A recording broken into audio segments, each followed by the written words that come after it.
Hello बच्चों, पिछली video में हमने अपना जो सेकंड चैप्टर था, दूसरा पार्ट था पंच परमेश्वर, उसके 4 क्वेश्चन तक हम लोगों ने अभ्यास किया हुआ था। ठीक है, अब इसके आगे से हम लोग अभ्यास करेंगे 5वें प्रश्न से। ठीक है, तो स्टार्ट करते हैं। पहला जो क्वेश्चन है, नीचे लिखी पंक्तियों का आशय अपने शब्दों में लिखना है आपको। ठीक है, जो नीचे पंक्तियाँ दी गई हैं उनका आशय अपने शब्दों में लिखना है। तो चलिए स्टार्ट करते हैं।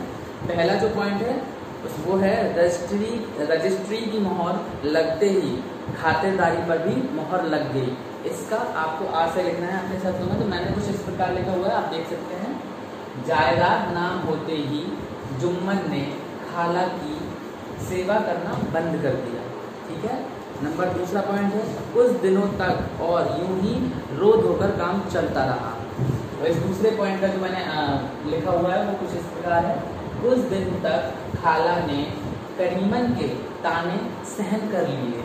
ठीक है, नंबर तीसरा पॉइंट है, जुम्मन ने घृष्टता के साथ उत्तर दिया, रुपए क्या यहाँ फलते हैं। इसका जो मतलब होगा वो ये है, जुम्मन ने भीड़ बनकर खाला को कहा कि इतने पैसे नहीं हैं उसके पास। अगला पॉइंट जो है वो ये है, जुम्मन को यह फैसला 8वां पहल खटकने लगा। ठीक है, इसका कुछ इस प्रकार आशय होगा, जुम्मन को अपने पक्ष में फैसला ना दिए जाने पर वह दिन भर उसी के बारे में सोचता रहता था। ठीक है, उसके पक्ष में फैसला नहीं आया था तो उसी को दिन रात अपने दिमाग में सोचता रहता था कि मतलब ये उसको खटक गया था ये बात। ठीक है, अगला जो पॉइंट है, मैं इस समय न्याय के सर्वोच्च आसन पर बैठा हूँ। मैं इस समय न्याय के सर्वोच्च आसन पर बैठा हूँ। सत्य से जौ भर भी टलना मेरे लिए उचित नहीं। इसका जो आशय होगा वो किस प्रकार है, इस समय मैं न्याय देने के स्थान पर बैठा हूँ और केवल सत्यता के आधार पर ही मैं न्याय दूंगा। ठीक है बच्चों, हम अगला क्वेश्चन देखेंगे।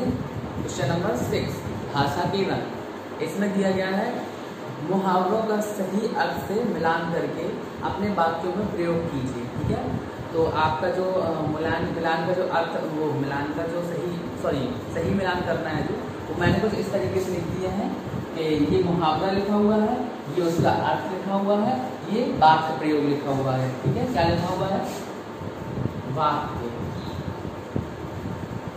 ठीक है, अब मैंने सीधे लिख दिया तो आपको प्रॉब्लम नहीं होगी। तो सबसे पहला जो लिखा हुआ है आपकी बुक में, मोहर लग जाना। ठीक है, क्या लिखा हुआ है, मोहर लग जाना। तो इसका जो अर्थ होगा वो देखिए लिखा हुआ है कहीं पे, पक्का हो जाना। ठीक है, क्या हो जाना, मोहर लग गई यानी कि पक्का हो गया। तो इसका जो अर्थ होगा वो होगा पक्का हो जाना। ठीक है, इसका हम बाद में कुछ प्रयोग इस तरीके से करेंगे।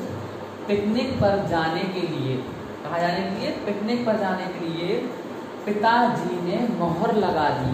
ठीक है, अगला जो पॉइंट है, सिर माथे चढ़ाना। दूसरा पॉइंट है सिर माथे चढ़ाना। तो इसका देखिए कहाँ लिखा हुआ है, इसका अर्थ होगा खुशी से स्वीकार करना। ठीक है, तो इसका अर्थ होगा खुशी से स्वीकार करना। इसका जो वाक्य में प्रयोग होगा वो कुछ इस तरीके से होगा, प्रेम से दिए गए उपहार को सर माथे चढ़ाना चाहिए। ठीक है, अगला जो पॉइंट है वो है सन्नाटे में आ जाना। तो बुक में कहाँ दिया गया है, ये देखो, सन्नाटे में आ जाना। इसका जो अर्थ होगा चुप रह जाना। ठीक है, क्या होगा, चुप रह जाना। तो इसका जो वाक्य प्रयोग होगा वो ये होगा, आपकी बुक में भी है ये, अलगू का फैसला सुनकर जुम्मन सन्नाटे में आ गया। ठीक है, यानी कि चुप रह गया, सन्नाटे में आ गया।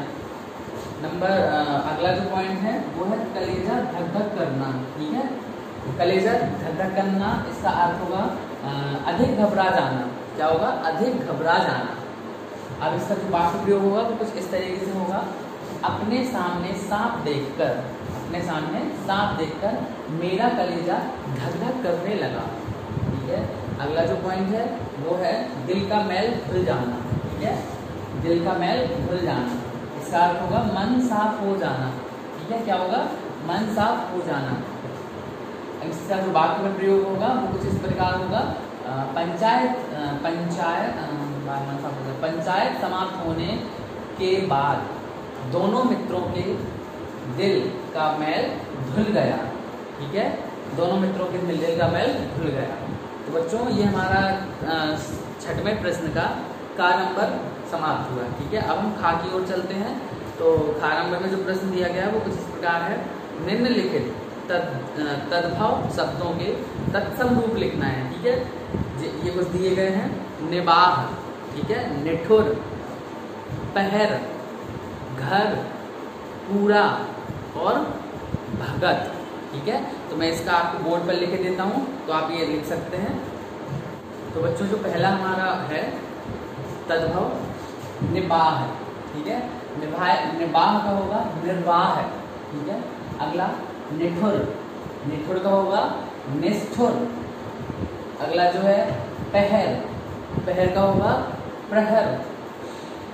अगला जो है घर, घर का होगा ग्रह। नेक्स्ट पूरा, पूरा यानी कि पूर्ण। अगला भगत, भगत का होगा भक्त। ठीक है, तो ये हमारे का और खा दोनों समाप्त हुए। अब जो हमारे प्रश्न हैं वो आपको अपने आप से करने हैं। जैसे कि तुम्हारी कलम से क्वेश्चन नंबर 7 लिखा हुआ है, उसमें है सरपंच कैसा होना चाहिए, इस विषय पर अपने विचार लिखिए। ठीक है, इसमें आपको क्या लिखना है, सरपंच आपके गांव का कैसा होना चाहिए उस पर आपको अपने विचार लिखना है। ठीक है, तो ये आप खुद से ही करेंगे। अगला जो है 8, अब करने की बारी। ठीक है, इसमें जो का नंबर है, इस कहानी से अपने शब्दों को, इस कहानी को अपने शब्दों में सुनाइए। आपने ये पूरा पाठ पढ़ा, तो इस कहानी को आपको अपने शब्दों में सुनाना है। अगला जो है खा, अपने आसपास घटी किसी घटना विवाद के बाद पंचों के फैसले के बारे में चर्चा कीजिए जिससे विवाद का निपटारा हुआ हो। ठीक है, वो आपको ही करना है। अगला जो है गा, कहानी पर अपनी कक्षा में अभिनय कीजिए। यानी कि इस कहानी पर जो ये कहानी दी गई है पंच परमेश्वर की, इस पर अपनी क्लास में एक नाटक, ठीक है, नाटक का अभिनय करना है। किसी को कुछ बना दिया, किसी को कुछ बना दिया, इस तरीके से। अगला जो है मेरे 2 प्रश्न। ठीक है, इसमें 2 प्रश्न बनाने हैं आपको अपने आप से। मैं अपने आप को बना के, मैं अपने प्रश्न जो है मेरे, मैं आपको बना के देता हूँ। आप चाहे तो अपना तरीके से अपने दूसरे प्रश्न बना सकते हैं। ठीक है, और नंबर 10 है इस कहानी से मैंने सीखा, यानी कि आपने क्या सीखा है आपको वो लिखना है।